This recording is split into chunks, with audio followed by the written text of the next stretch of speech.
শুভ সকাল বন্ধুরা, সবাই কেমন আছো? খুব ভালো আছো আশা করছি। এখন বাজে ঘড়িতে 6টা। আর ঘুম থেকে এখন আমি অনেক তাড়াতাড়ি উঠে যাই, কেননা বান্টির কলেজ থাকে। তাই ঘুম থেকে উঠেই এই গ্রিলের সামনে লাগানো গাছগুলো দেখে কিছুক্ষণ তাকিয়ে তাকিয়ে চোখটাকে একটু শান্ত করি। কেননা আমার যখন সারাদিন এত কাজ থাকে, তাই জন্য এই সকালবেলার সময়টা যেন আমার নিজের মতন একটু সময় কাটাতে পারি। আর তারপরে এখন তো বাড়ির সকলে ঘুমাচ্ছে প্রায়, এই জন্য চিৎকার চেঁচামেচি কথাবার্তা খুব একটা নেই। যেই উঠে যাবে তখন চারিদিকে এত গাড়ির হর্ন আর এত কথাবার্তা না, সারাদিন যেন কানটা ঝালাফালা করে ফেলে। তো সকালের দিকটা এই জায়গাটা খুব ভালো লাগে, জানো তো। ভালো আছো সবাই? আমিও ভালো আছি। আজকে সোমবার, এখন বাজে ঘড়িতে 9:30। উঠেছি সেই 6টার সময়, চোখ মুখ দেখে বুঝতেই পারছো। আর কালকে প্রোগ্রাম ছিল যেহেতু, সেই জন্য প্রোগ্রাম থেকে আসতে আসতে প্রায় 12টা বেজে গেছে। আর 12টার পর খাওয়া দাওয়া করতে করতে 1টা। আর বান্টির আজকে প্রজেক্ট ছিল বলে, তো সেই জন্য ও প্রায় 2:30 পর্যন্ত প্রজেক্ট করেছে। তো 2:30 পর্যন্ত বলতে গেলে জাগাই ছিলাম, আমিও জাগা ছিলাম, শৈলেনও জাগা ছিল। তো এখন দেখো 6টার সময় উঠেছি, উঠে ভাত হয়ে গেছে, ডাল কালকে ছিল, তরকারিও কালকে ছিল, সেইটা দিয়ে ছেলেকে খেতে দিয়ে দিয়েছিলাম। আর তরকারিটা রয়েছে, এখন আলু ভাজা করেছি আর রুটি বানাচ্ছি। আর রুটি এখন আমরাও খাবো, ছেলেকেও টিফিন দিয়ে দিয়েছি। কারণ ও তো টিফিন না হলেও কিন্তু ওর বাড়ি যখন ফেরে 4:30 বেজে যায়, তো বাড়ি ফিরতে ফিরতে ওর খিদে পেয়ে যায়। তো সেই কারণে টিফিনটা দেওয়া থাকলে কি হয়, ও যখন হোক রাস্তায় হোক বা ট্রেনে হোক একটু কিছু খেয়ে নিতে পারে, বা কলেজ ক্যাম্পাসেই হোক বেরিয়ে খেয়ে নিতে পারে। ওর একটা ক্লাস 10টা থেকে 12টা পর্যন্ত, আর একটা ক্লাস 12টা থেকে 2:30 পর্যন্ত। তো প্রথম 6 মাস সেমিস্টার হয়ে যাবার পরে মনে হয় টিফিনটা ওরা অ্যাপ্লাই করবে আর কি। তো টিফিন টাইম এখন যেহেতু অ্যাপ্লাই হয়নি, তো সেই জন্য টিফিনটা দেওয়ার কারণটা ওটাই যে বাচ্চাটা কি হয়, বেরিয়ে বলে মা খিদে পেয়েছে। আর ওর এই এত তাড়াতাড়ি যাওয়ার জন্য 8টার সময় যেহেতু বেরোয়, 8টা থেকে 8:15-র মধ্যে, এত তাড়াতাড়ি চান টান করে ও ভাত খেতে ঠিক পারে না। তো এখন কোনো বাচ্চাই ভাত খেতে পারে না এই টাইমে, তাহলেও ভাতটা খাওয়া দরকার, একটু যেটুকুনি খাবার খায়। তো চলো এখন রুটিটা করে নিয়ে, দেখো রুটি বেলে রেখে দিয়েছি, এখানে রুটি বানাচ্ছি। রুটি বানানোর পরে রুটি করব, রুটি আর আলু ভাজা করেছি। চলো আজকে ভিডিওটা সারাদিন কি করছি না করছি দেখতে থাকো। আর যদি ভালো লাগে অবশ্যই একটা লাইক করে দিও, শেয়ার করে দিও। তো আজকে যেহেতু মাছ বানাবো, গুরজিয়ালি মাছ, তার সেই জন্য দেখো কড়াইতে তেল দিয়ে আগে পেঁয়াজটা ভেজে নিয়েছি, ওদিকে মাছটাও ভেজে নিয়েছি, আলুগুলোও আলাদা আলাদা করে ভেজে নিয়েছি। আর কি হয়েছে জানো, আগের দিন যেহেতু বিদ্যুৎ চমকা ছিল, সেই জন্য ফ্রিজটাকে যে বন্ধ করেছিলাম, মানে চালাতেই ভুলে গেছিলাম, সেটা আর আমার মনে ছিল না। তো সকালবেলা উঠে দেখছি এ বাবা, ফ্রিজটা বন্ধ। যদিও ভেতরে ঠান্ডাটা ছিল, সেই জন্য অতটা চাপ হয়নি। ঠান্ডাটা যদি না থাকতো তাহলে ভীষণ চাপ হয়ে যেত, জানো তো। তো বের করে নিলাম গুরজিয়ালি মাছটা, বের করে একটু ভিনিগার জলে চুবিয়ে রাখলাম। এই সামুদ্রিক মাছগুলো সামান্য ভিনিগার জলে রেখে দিলে এই যে একটা আঁশটানি গন্ধ থাকে সামুদ্রিক মাছে, সেই গন্ধটা না অনেকাংশেই কেটে যায়। তার সাথে করে নিলাম একটু আম দিয়ে ডাল। আর ওই যে জায়গাটা যে শিল বাটছিলাম না, এই জায়গাটাতে আমাকে শাশুড়ি মা শিখিয়েছে যে নিচু হয়ে তোকে বাটতে হবে না, এইখানটা বেটে নে। তো দেখো আলু পেঁয়াজ একসাথে দিয়ে দিলাম, এখানে করে নিয়েছি মশলা, ধনে জিরে আর কাঁচা লঙ্কা বাটা আর হলুদ। এইটা মশলাটা দিয়ে এই তরকারিটা কষাতে থাকবো। একটু তরকারিটা কষে কষে এলে যেই তেল ছেড়ে দেবে, তখন জল দিয়ে তারপরে চাপা দিয়ে, তারপরে যখন জলটা ফুটবে তখন আমি মাছটা দিই। তো এইভাবেই আমি মাছের তরকারি রান্না করি। ও আর একটা কথা বলতে ভুলে গেছিলাম, সর্ষে বাটাও কিন্তু রেডি রেখেছিলাম।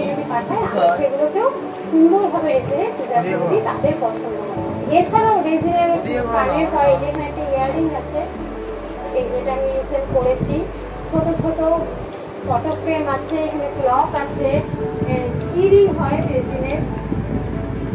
আর আমি রাখতেও বানিয়েছি এখানটায়, রেজিন রাখি।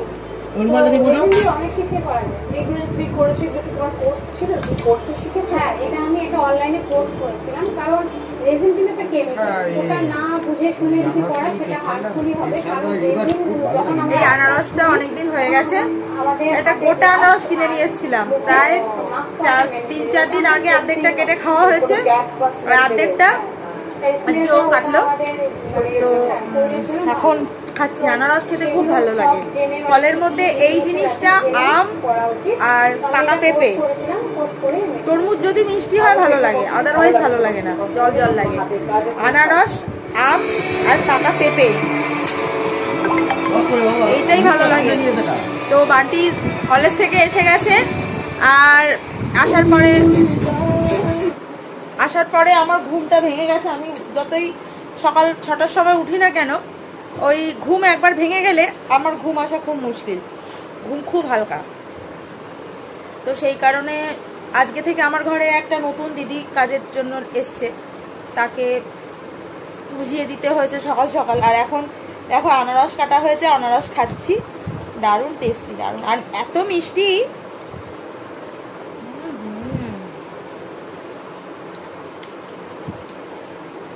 জলটা খাও।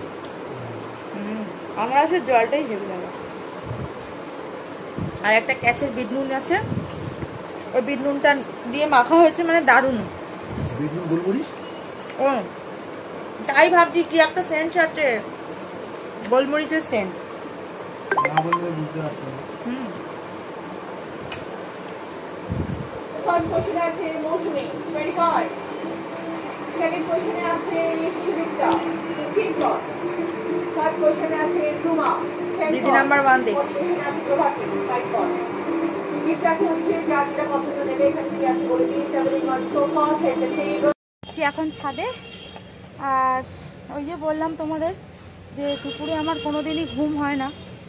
তো এখানে দেখো গাছে এখন স্প্রে করছি, ওই গাছে পোকা লেগেছে তাই জন্যই আর কি। তো চলো স্প্রে করে নিই।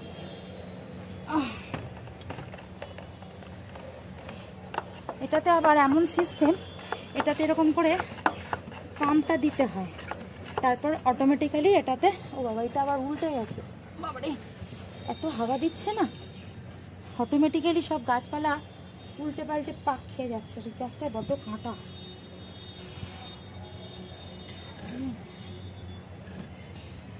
একটু গায়ে গায়ে হয়ে গেছে তো, ওই জন্যই হয়ে যাচ্ছে।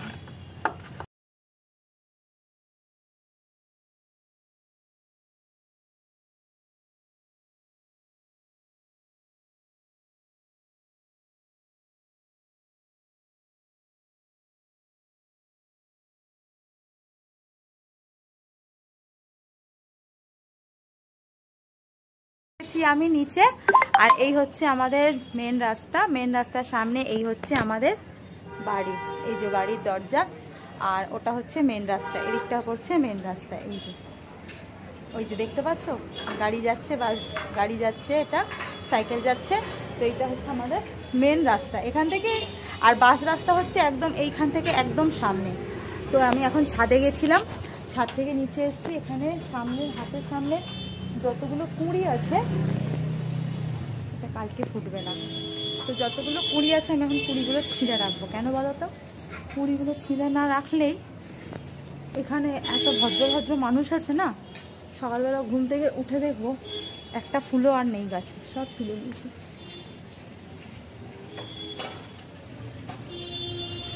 সব মুখে বড় বড় কথা বলে, কাজে কমে বদমাইশ, বদমাইশের গাছ এক একজন।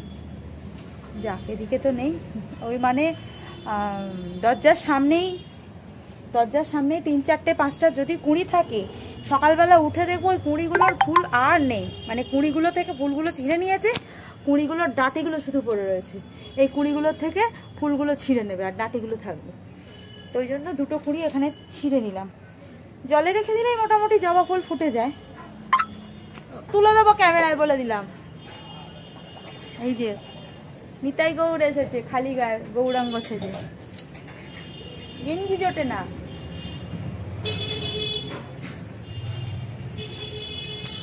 আর কালকে ভাবছি এই গাছের ডালগুলো একটু কেটে দেবো, কেননা এই সিজনে আমার এই টগর গাছে একদমই ফুল আসছে না। আর এই সিজনে আমার টগর গাছের ডাল কাটা হয়নি, প্রত্যেক সিজনেই বলতে গেলে কেটে দিই। এই সিজনটায় শুধু কাটিনি, কারণ ফুল আসছিল বলেই কাটিনি আর কি। কিন্তু ফুলের সাইজগুলো অনেক ছোট হয়ে গেছে, আর পরিমাণে ফুল অনেক কম, অনেকটাই কম ফুটছে। এই যে আর ঝাপটানি হয়ে গেছে এইখানটা, দেখা যাক। এগুলো সময় পাওয়া যায় না, কখন কাটবো কখন কি করবো এগুলো। এই যে এই ডালগুলো কালকে কেটে দেবো ভাবছি, কেটে দিলে একটু আরও ভালোভাবে আসবে। সারাদিন একা হাতে এতটাই কাজকর্ম আমার থাকে, দিন শেষে এসে না ভীষণ ক্লান্ত মনে হয় নিজেকে। তখন মনে হয় না খেয়ে দেই যদি একটু ঘুমাতে পারতাম বেশি মনে হয় ভালো হতো। তো যাই হোক, দেখো বিকালের কাটানোর পরে একটু পরেই বান্টি চলে আসবে জিম থেকে, তো সেই জন্য তাড়াতাড়ি একটু রান্না বসিয়ে দিয়েছিলাম। এখানে ঢ্যাঁড়স আলু ভাজা আর দুটো কাঁকরোল পড়েছিল, সেই কাঁকরোলটাও কেটে নিলাম একসাথে, কেননা কাঁকরোল আলাদা ভাজা করলে বান্টি কাঁকরোল ভাজা খেতে চায় না। তো সেই জন্য ঢ্যাঁড়স আলু ভাজার সাথেই কাঁকরোলটা একসাথে ভেজে দিয়েছিলাম।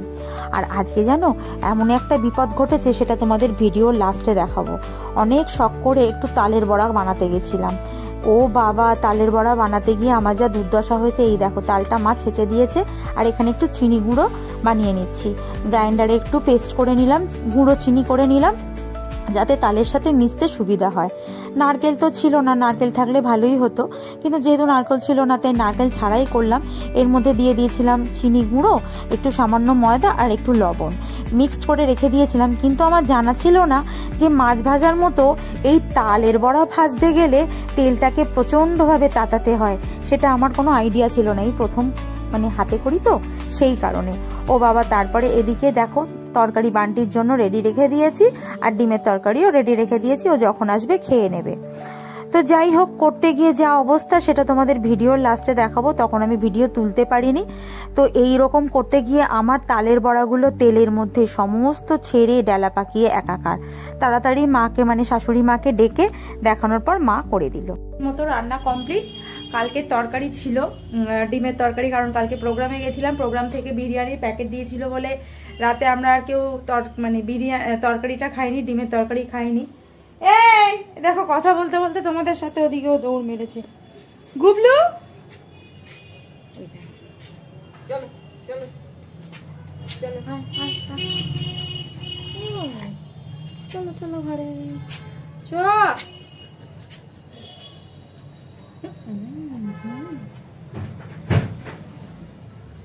তো এবারে এখন 9:45 বাজে, আর আজকে যেহেতু ঘরে আছি, প্রোগ্রাম নেই, সেই কারণে একটা জিনিস বানাবো, কারণ না বানালে এটা মনে হয় নষ্ট হয়ে যাবে। মা সকালবেলা তাল একটা ছেঁচে রেখে দিয়েছিল, এটাকে আমি তালের রসবড়া বানাবো। আর এখন বান্টি এসছে জিম থেকে, জিম করে এসছে, রান্না কমপ্লিট, সকাল থেকে ভাত খাওয়া নেই, খেতে বসে এখন আমি প্রজেক্ট করব। প্রজেক্ট কর কম বেশি কম লাগে, মানে একটাই প্রজেক্ট 5 মিনিট লাগবে। ঠিক আছে, প্রজেক্ট কর, 10:30টার মধ্যে খাওয়া কমপ্লিট কর। তো ওকে আমি 10:30টার মধ্যে খেতে দিয়ে দেবো, কেননা সকালবেলা একটুখানি ভাত কোনো রকমের ডাল দিয়ে খেয়ে গেছে, আর খাইনি। এবার কলেজে গেছে, কলেজে টিফিন করে দিয়েছি রুটি আর আলু ভাজা, সেটাও আর্ধেক না দেড়খানা খাওয়া যায়। হ্যাঁ, দেড়খানা রুটির সাথে আলু ভাজার সাথে তাও পেঁয়াজ হলে ভালো লাগে। তো এদিকে কাজ করতে করতে চলে এলো আমার বাবা। বাবাকে আমিই ডেকেছিলাম, কারণ দুদিন আগে যে রাধাকৃষ্ণের ফটোটা আমি এনেছিলাম সেইটাই গুরুদেবের পাশে লাগানোর জন্য, এই যে ফাঁকা জায়গাটায় লাগাবো সেই জন্যে। তো দু একজনকে এই ফটোটা লাগাবো, তো দু একজনকে বলা সত্ত্বেও তারা আসেনি। বাবা অনেক রাতেই এসেছিল, হাত ড্রিল দিয়ে এই জায়গাটা হোল করে আজকে এখানে ফটোটা লাগানো হলো। তো ততক্ষণে আমার শাশুড়ি মা ওদিকে বড়া ভাজতে শুরু করে দিয়েছে, কারণ বড়ার যা গল্প তোমাদের আগে শোনালাম, ভয় লাগছিল বড়া ভাজতে, তাই মাকে বললাম তুমি একটু ভেজে দাও, আমি আজকে একটু রস বড়া বানাবো। তো যাই হোক, ভিডিওটা আজকে এই পর্যন্ত। ভালো লাগলে সকলে একটা শেয়ার করে দিও, লাইক করে দিও, আর কমেন্টসে অবশ্যই তোমাদের মতামতটা জানিও। কমেন্টস তোমাদের পড়তে আমার খুব ভালো লাগে, ভিডিও বানাতেও আমি একটা উৎসাহ পাই। তো প্লিজ তোমরা কোনো না কোনো কমেন্টস টিক করো। হ্যাঁ, তো আজকের ভিডিওটা এই পর্যন্ত, আসবো আর একটা নতুন ভিডিও নিয়ে। ততক্ষণ তোমরা সবাই ভালো থাকো, সুস্থ থাকো। আসবো পরের ভিডিওতে, দেখা হচ্ছে তোমাদের সাথে পরের ভিডিওতে। আজকের মতো সবাইকে শুভরাত্রি।